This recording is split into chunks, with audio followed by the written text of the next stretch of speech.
오늘은 성령을 의지하면 모든 문제가 다 풀린다. 믿습니까?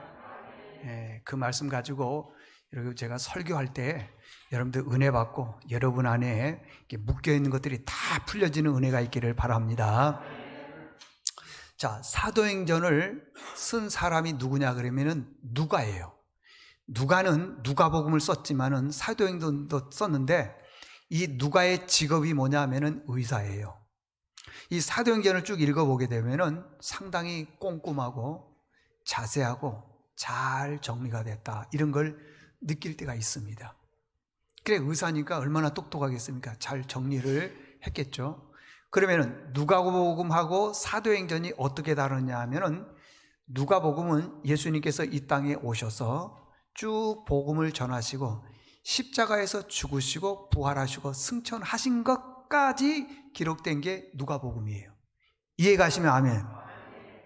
근데 사도행전은 그렇지 않아요. 예수님께서 뭐라고 말씀하셨냐 그러면, 내가 승천하게 되면은, 요한복음에 보면 그래요. 내가 승천하게 되면은 보혜사 성령님이나 보혜사나 똑같습니다. 성령님을 보내주신다 그랬어요. 보내주신다. 그러니까 다시 얘기하게 되면 이 사도행전의 내용은 뭐냐 그러면은, 저 천상 하늘나라에서 성령께서 역사하신 그런 모든 것들을 쭉 기록해 놓은 것이 사도행전이에요. 좀 다르죠? 누가복음은 예수님이 승천하신 것 가지고, 그 다음에 이 예수님이 승천하셔서 천상에서 일하신 것들을 갖다 쭉 기록해 놓은 것이 사도행전이다. 이렇게 정리하면 됩니다. 그래서 여기 2절에 보니까 그런 말씀이 있어요. 오늘 본문 2절에 보면은, 그가 택하신 사도들에게 성령으로 명하시고 승천하신 날까지의 일을 뭐 했다는 거예요? 기록했다. 그리고 3절에 보니까 그가 고난받으신 후에, 이 고난받았다라고 하는 십자가에서 죽으신 후에 그 말이에요. 후에 또 그들에게 확실한 많은 증거로 친히 살아계심을 나타냈다. 살아계심을 나타냈다는 것은 뭐 하셨다? 부활하셨다. 십자가에서 죽으시고 부활했다는 것이요. 그리고 40일 동안 많은 사람들에게 보이고, 더 중요한 것은 천국 복음을 전파했다. 그렇게 이제 4절까지 나와 있습니다. 그러면서 예수님께서 제자들에게 분부하고 당부를 했어요. 뭐라고 당부를 했냐 그러면은, 여기 4절에 보니까 예루살렘을 떠나지 말라는 거예요. 왜 떠나지 말라 그러냐 그러면은, 너희가 성령을 받기 전까지는 예루살렘을 떠나지 말아라. 그냥 떠나면 되지, 왜 성령을 꼭 받아야 되느냐 그러는 거예요. 여러분, 성령을 받아야 될 이유가 뭐냐 하면은, 내가 그냥 예루살렘을 성령 받지 않고 떠나게 되면은 많은 어려움과 고난과 역경이 왔을 때 그 고난으로 인해서 무너지더라는 거예요. 넘어지더라는 거예요. 근데 성령을 받게 되면은 고난과 역경이 와도 넘어지지 않아요. 그래서 성령 받기 전에는 절대 예루살렘을 떠나지 말아라 그러는 거예요. 지금으로 표현하게 되면은, 너희들이 절대 하나님을 떠나지 말아라 그런 말씀이에요. 창세기 28장에 보게 되면은, 이삭에게는 아들이, 쌍둥이 아들이 둘인데 큰애가 에서예요. 에서가 자라나서 결혼을 했습니다. 결혼을 했는데 그 가나안 안에 있는 여인들하고 결혼을 했어요. 이 가나안에 있는 사람들은 원래 이방인들이에요. 그래서 이방신들을 섬기는 사람인데, 그 야곱에게 얘기하기를, 너는 가나안 여인, 이방인 여자들과 결혼하지 말고 저기 먼 곳 밧단 아람이라는 곳인데, 거기 가면 외삼촌 라반이 있는데 라반의 딸과 결혼하라 그랬습니다. 그래서 이제 뭐 장자권을 가지고 이제 샀어요. 팥죽 한 그릇 사서 이제 아버지 말씀을 듣고 멀리 떠나는 겁니다. 부엘세바에서부터 하란으로 쭉 가는데, 중간에 하루길 만에 다 못 가니까 한참 가다가 중간에 밤이 되어서 그곳에 자리를 펴고 돌 하나를 가져다가 베개를 삼고 잠을 자고 있는데, 갑자기 꿈을 꾼 거예요.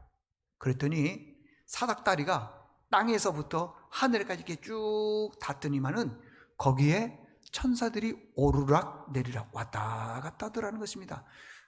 그러더니만 그 천사 중에 한 천사가 얘기하기를 뭐라고 얘기했냐 그러면은 이렇게요.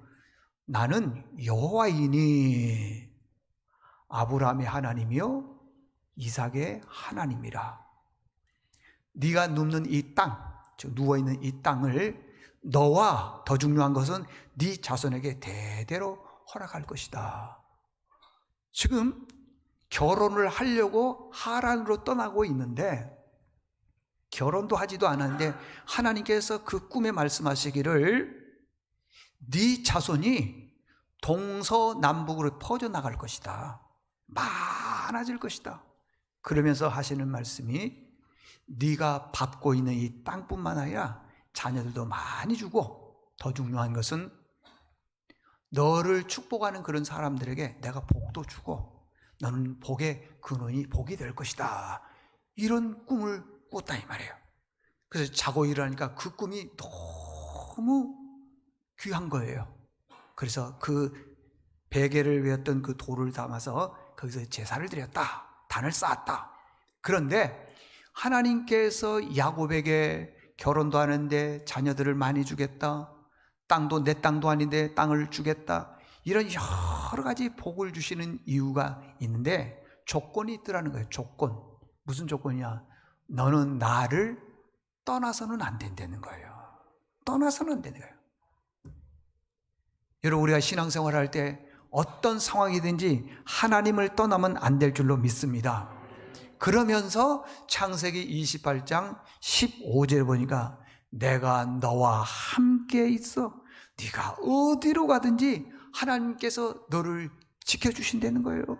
너를 이끌어서 이 땅으로 돌아올 때까지 허락한 모든 것들을 다 이룰 때까지 내가 너를 뭐하지 않는다? 떠나지 않는다. 떠나지 않는다. 이게 조건이 있는 거예요. 내가 너에게 땅도 주고 자녀들도 주고 뭐 네가 복이 되고 이런 모든 것들인데 조건인데 네가 나를 떠나서는 안 된다. 그러더라는 것입니다. 여러분들 우리가 하나님 떠나면은 잘 될 것처럼 보이지만은 우리가 흔히 이런 예화를 들면은 별로 감각이 없어요. 물고기가 물을 떠나면은 반드시 죽습니다. 우리 하나님 떠나면 안 됩니다, 여러분들. 절대 안 돼요. 왜 그러면 하나님께서 제자들에게 예루살렘을 떠나지 말라 그랬냐? 약속한 것을 받기 전까지는 떠나지 말라 그러는데 그 약속이 뭐냐는 거예요. 약속. 그 약속은 성령을 말하죠. 성령. 성령 받기 전에는 절대 떠나지 말라고 하는 것이에요. 성령을 헬라어로 파라클레토스 그렇게 말합니다.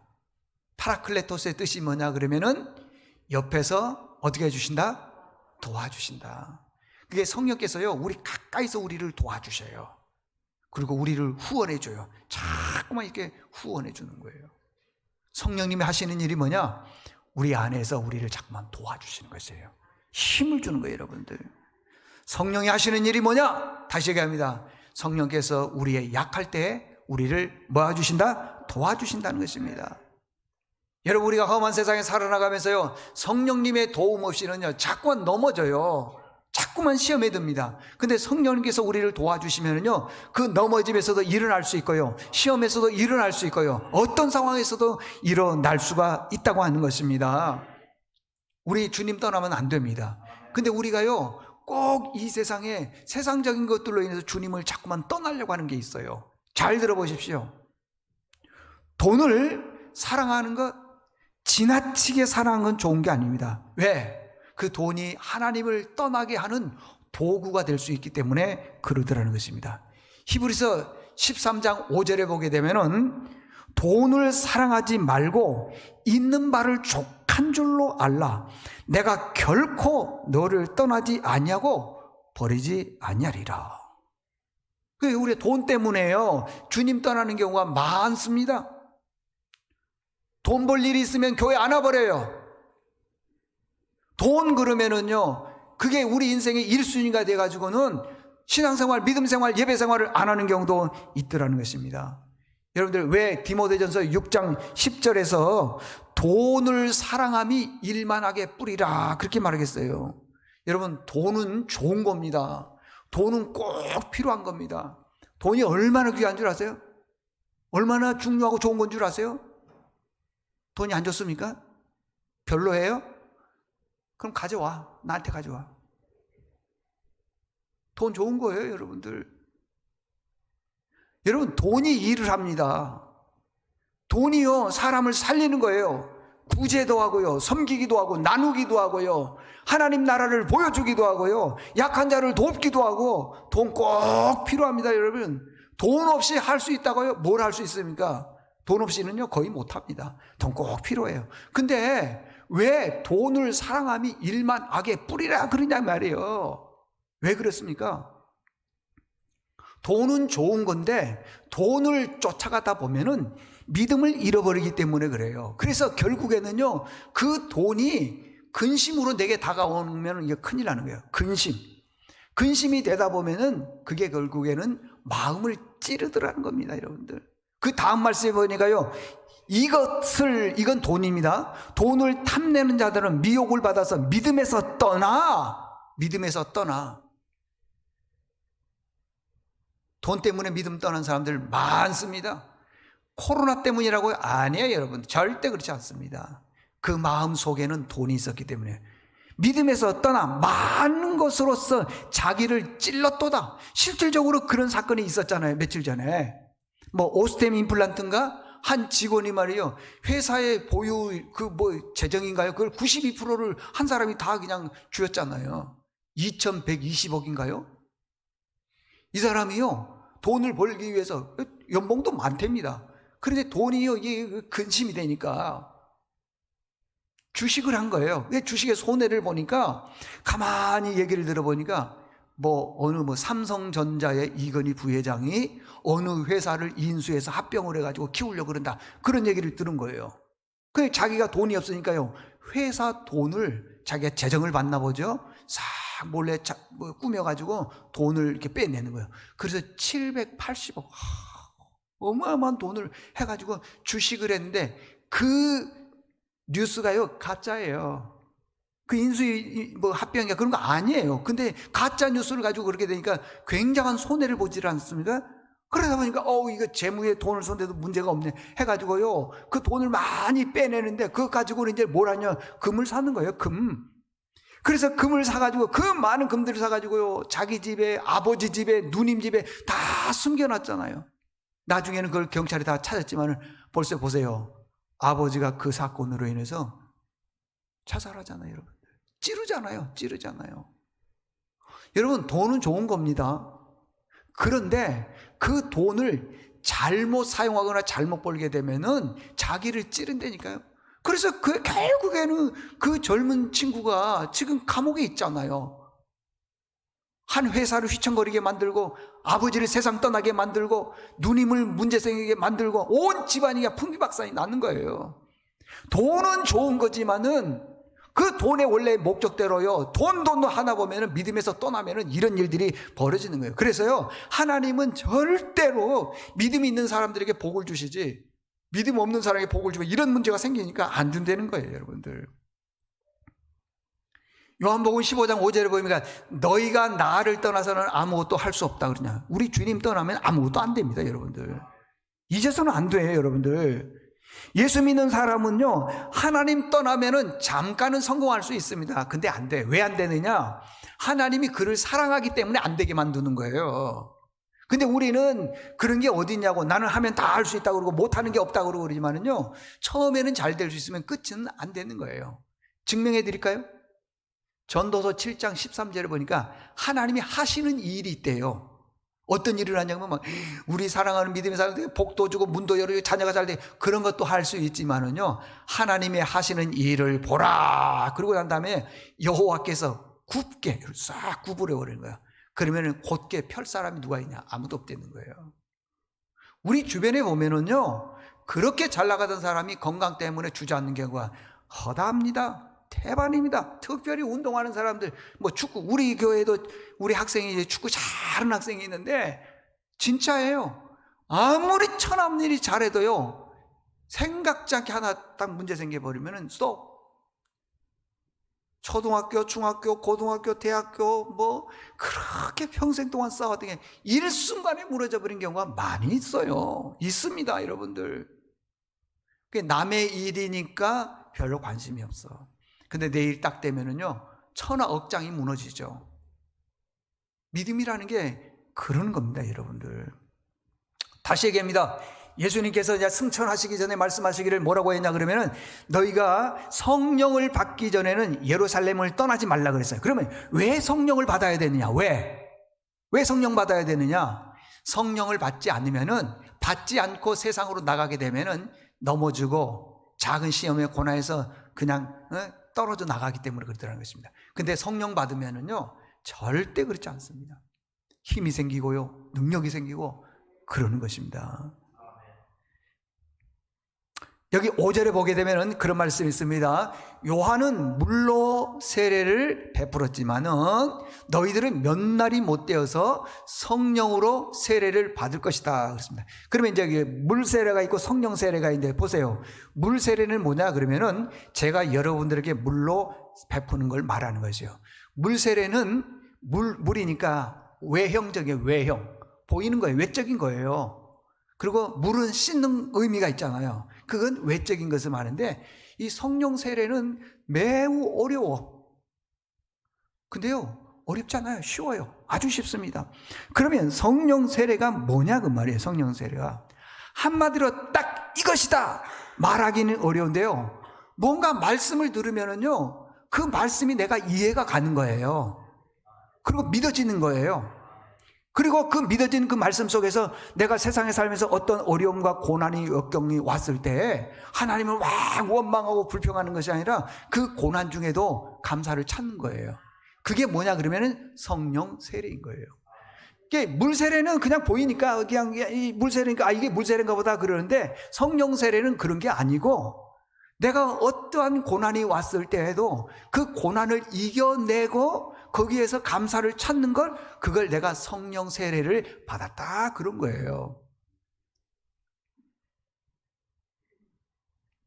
그러니까 예수 믿는 사람들은 반드시 물 세례 받는 것도 중요하지만은 무슨 세례를 받아야 되냐면 성령 세례를 받아야 되는 거예요. 어떤 분이 뭐 코로나 때문에 어려움을 겪었습니다. 제가 전화를 드렸더니 그래요, 그래도 감사하지요. 내가 어제 그저께인가도 전화했더니요, 그래도 감사하대요. 그래서 왜 그러냐 했더니 열도 별로 없고요, 기침도 많이 안 해서 감사하다 그래요. 그게 뭐냐면 성령 세례를 받은 증거라는 거예요. 성령 세례는, 물 세례는 이렇게 보이니까 그러지만 성령 세례는 고난과 역경이 온다 하더라도 그 고난과 역경을 믿음으로 이겨내는 것이고요, 고난 속에서도 감사하는 것이에요. 그걸 무슨 세례라 하냐면은 성령 세례예요. 그래서 예수님께서 나는 이제 천국에 올라가겠지만은 너희들이 성령 세례를 받으라는 말은 성령이 내 안에 내주에 있는 것을 알고 세상으로 가라는 거예요. 그럼 내 안에 성령님이 계시기 때문에 어떠한 고난과 역경이 온다 하더라도 그 고난과 역경을 너희들이 이길 것이다. 근데 내가 성령 세례를 못 받으면은 작은 고난에도 넘어진다는 거예요. 참 희한하죠, 여러분들? 그럼 이제 성령 세례를 받으려면은 받으면 어떻게 되냐 그러면은요, 성경에 보니까 그러죠. 성령님이 받게 되면은 성령이 우리를 조명, 지금 여기 조명이 있잖아요. 조명을 이게 우리를 비춰줘요.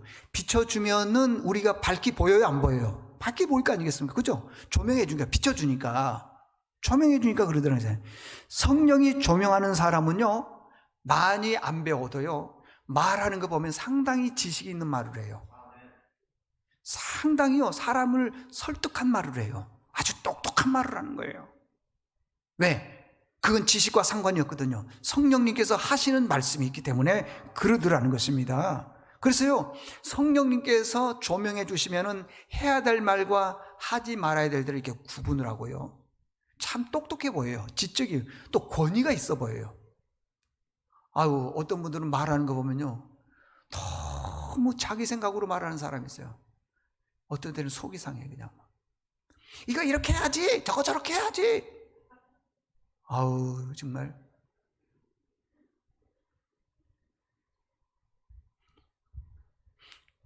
자기 생각만 오라. 응? 아니에요, 여러분들.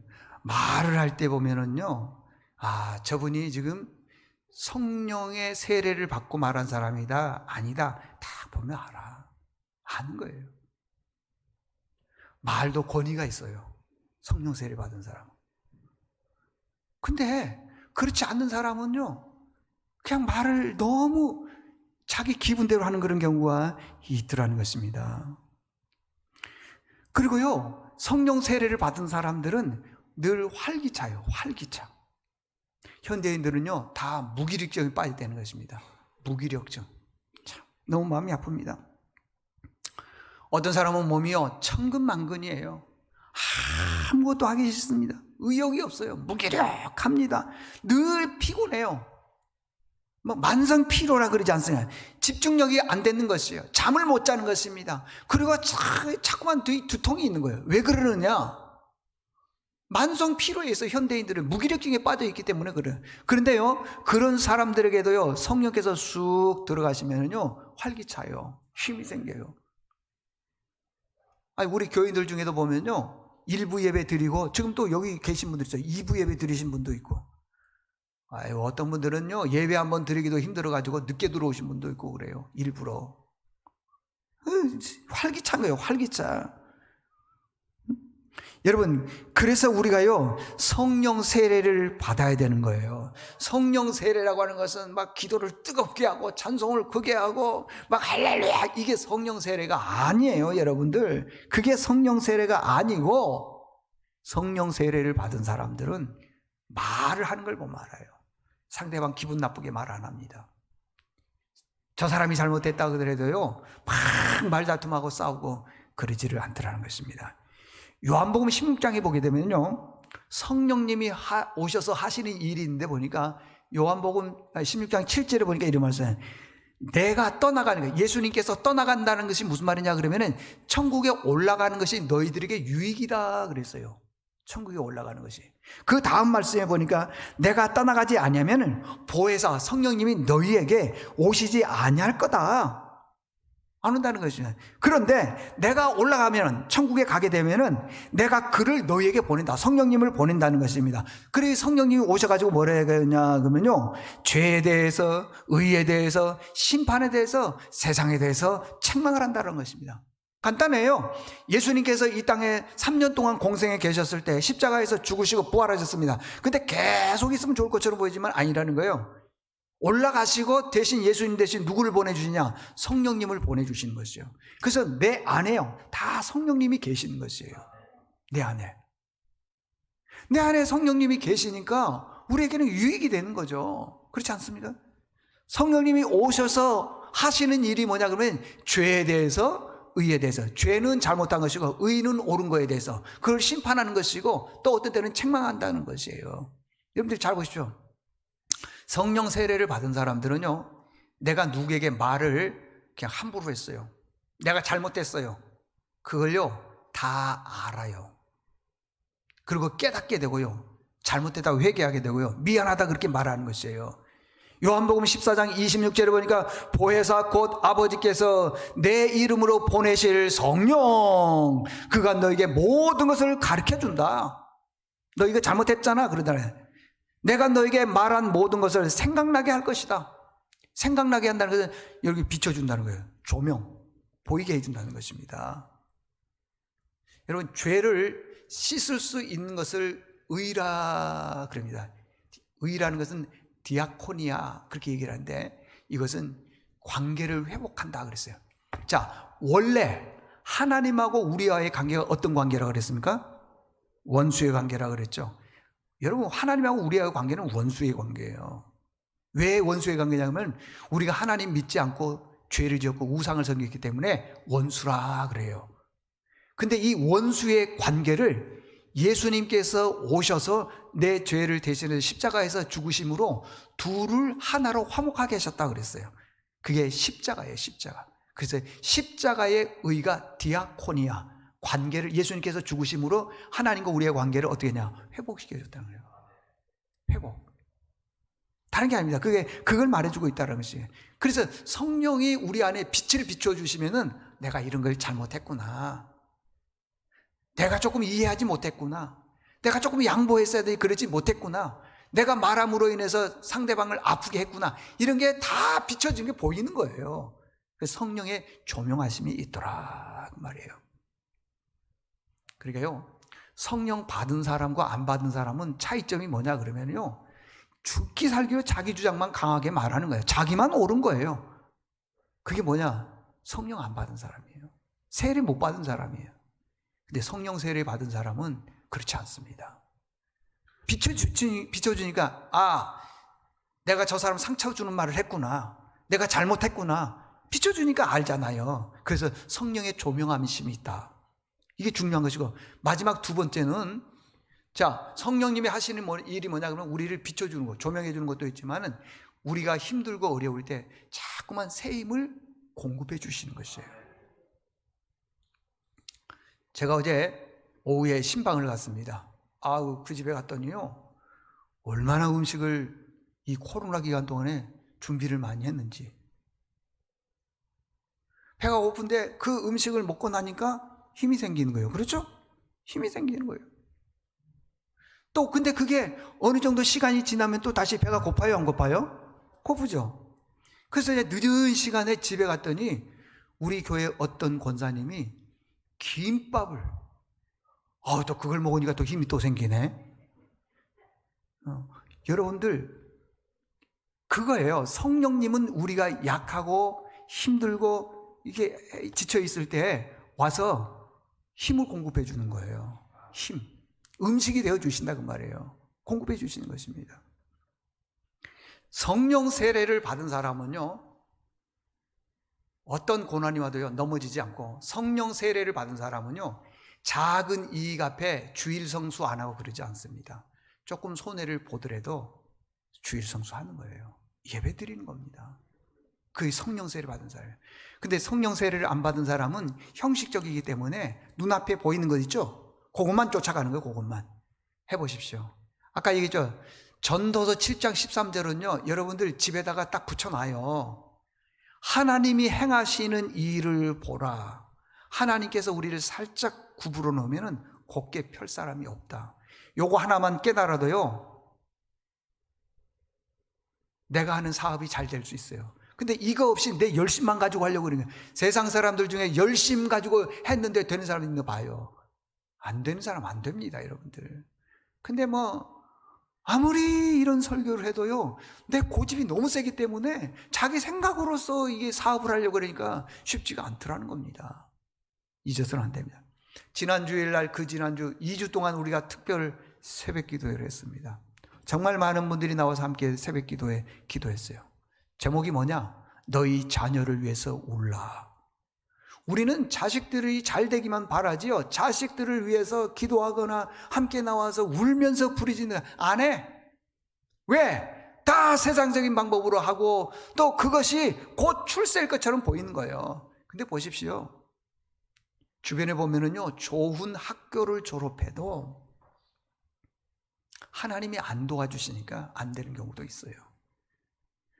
우리 교회 방장로님이 새벽 기도를 마치고 가다가 아까 또 얘기하더라고요. 그러니까 근데 내가 잘못 이해를 했어요. 가다가 대형 사고가 날 뻔했대요. 그 자리에서 그냥 아주 대형 사고가. 운전을 하고 가는 분이 이렇게 가다가 이 차가 말이에요. 이제 확 끼어드니까 이쪽으로 갔는데 큰 버스가 전용 차소로 이렇게 오더라는 거예요. 그러니까 또 이쪽으로 가고 막 이렇게 갔다는 거예요. 근데 그걸 그렇게 하고 싶어서 그런 게 아니라 정신없는 거야. 그냥 정신없는 거야. 그냥. 그런데 그분 얘기가 그래요.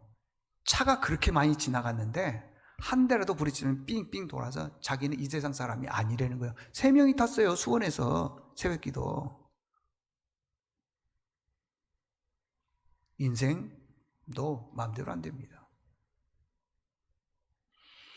좋습니다. 그런 사고가 없다 하더라도요. 자, 내가 이제 아무 일 없이 삽니다, 지금.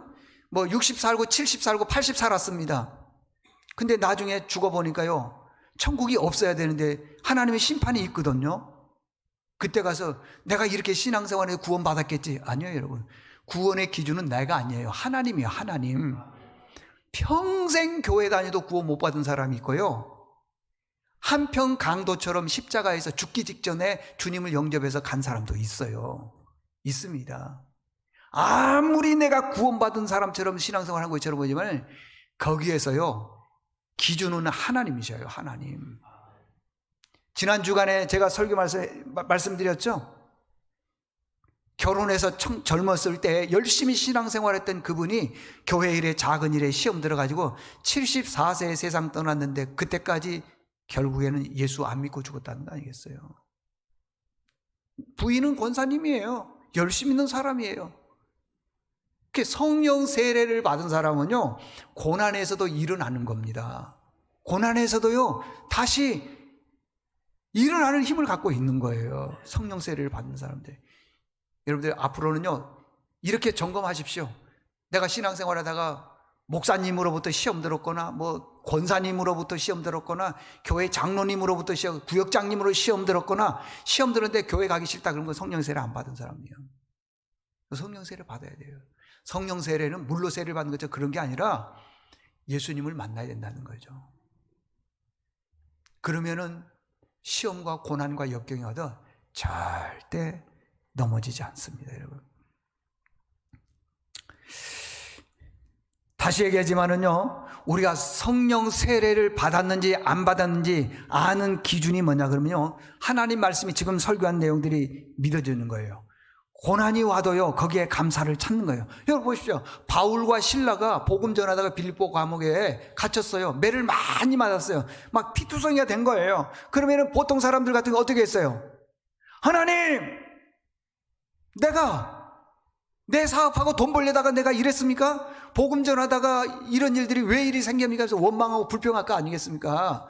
그런데 바울과 실라는요, 빌립보 감옥에서 찬송했다 그랬어요. 기도했다 그랬어요. 바울과 실라가 빌립보 감옥의 문을 찬송으로 열었다오. 고통의 문을 찬송으로. 여러분들 고난 중에 감사해 보십시오. 그러면요, 옥문이 열리는 은혜가 있어요. 이 묶여있는 게 풀리는 은혜가 있어요. 꼭 기억하십시오, 여러분들. 자, 이제 결론입니다. 성령 받은 사람은 어떻게 달라지냐 그러면요, 성령 받은 사람은 하나님께서 우리에게 조명, 비춰주시기 때문에 다 보여요. 잘 보여요. 아하, 내가 말을 실수했구나. 저 사람 마음을 아프게 했구나. 내 성질이 못됐구나. 내가 게을렀구나. 내가 하나님 앞에 올바로 이렇게 살지를 못했구나. 다 보여요. 비춰주기 때문에. 두 번째는 내가 고난 들어서 아니면 시험 들어서 넘어졌지만은 성령께서 성령 세례를 받은 사람은요, 우리에게 새 힘을 공급해 주는 거예요. 야, 뭐해? 일어나. 공급해 주시는 것이에요. 이 두 가지예요, 여러분들. 앞으로 여러분들 성령 세례라는 것은 불로 막 세례를 주나 이런 게 아니에요.